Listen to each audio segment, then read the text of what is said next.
শিরিন শারমিন জলে না, জলে হাজিরা দিতে জলে।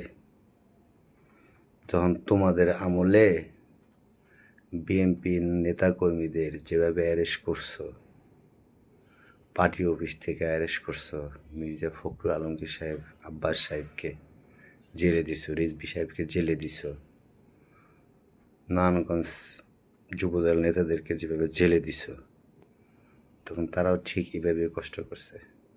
আদাবর থানার রহিম বাদশা 23 নম্বর ওয়ার্ডের যুগ্ম আহ্বায়ক, সে একজন ইঞ্জিনিয়ার, তাকেও জেলে দিছ। কেমন লাগছিল? তারে 38টা মামলা দেওয়া হয়েছে। এগুলোকে ঠিক করছো, তখন তো সংসদে খুব আনন্দ ফুর্তি করছো, ভালো লাগছে তাই না?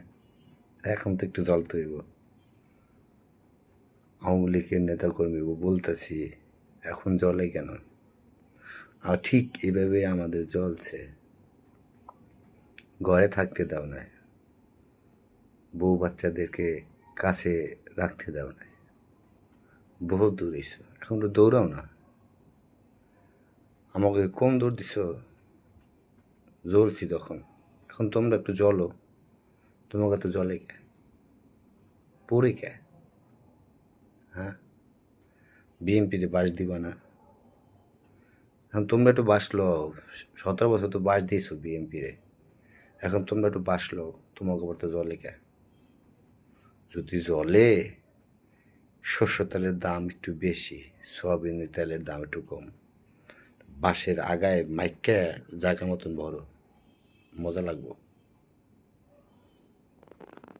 এরকম আমাকে বাঁশ দিছিলে, হ্যাঁ তোমরা লও, ভালো লাগবো।